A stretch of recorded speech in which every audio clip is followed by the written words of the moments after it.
Memorial Stadium in Baltimore, Sunday, May 16, 1965. A bright spring afternoon, 25,740 fans in the seats, and a 19-year-old kid with a fastball is about to take his first real bow on the major league stage. His name is Jim Palmer, 6'3", lean as a fence rail, signed out of Scottsdale, Arizona. The Orioles had brought him along carefully, eased him into a few relief appearances earlier that month.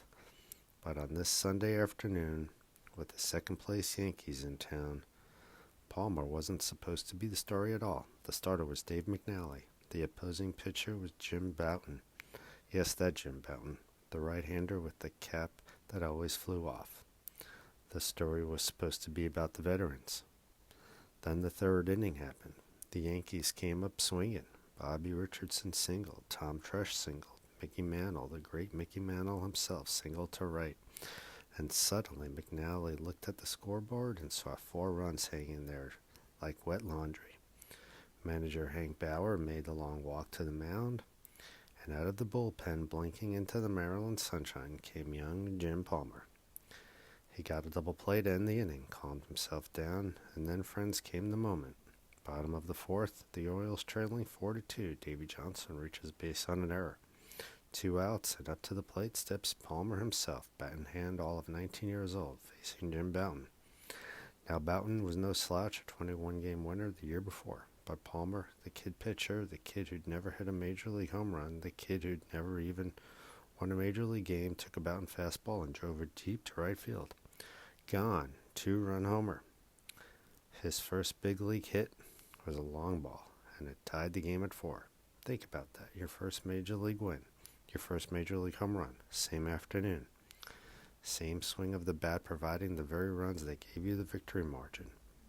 Even Hollywood would call that script unbelievable. Palmer went 3 2/3 innings of relief, gave up 1 earned run, and when Stu Miller closed it out with a 7-5 Orioles win, the kid had his first W. Pencil it in the books.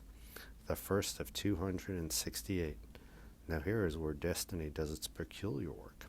Fast forward exactly 19 years, May 16, 1984. Same Orioles organization, same Jim Palmer. But the lean teenager is now a 38-year-old future Hall of Famer with 3 Cy Young Awards, 620-win seasons, and 3 World Series rings hanging in his closet. He'd thrown the only no-hitter in Orioles World Series history.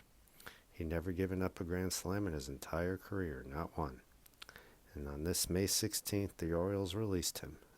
0-3 with an earned run average north of 9.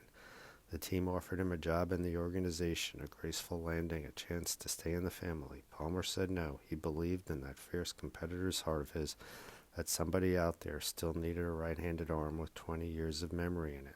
No one called. The phone stayed quiet.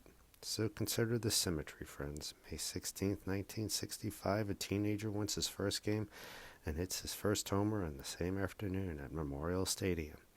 May 16, 1984, the same man in the same uniform is asked to walk away from the only baseball home he ever knew.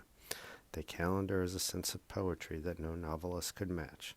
But here's the thing about Jim Palmer. The kid who showed up that Sunday in 1965 never really left. He just got older. He gave Baltimore 19 seasons.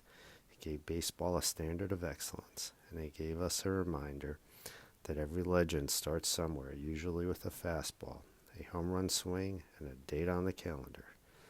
This has been Dates with Destiny, a Smell Baseball podcast. And I'm Mr. Baseball. See you tomorrow.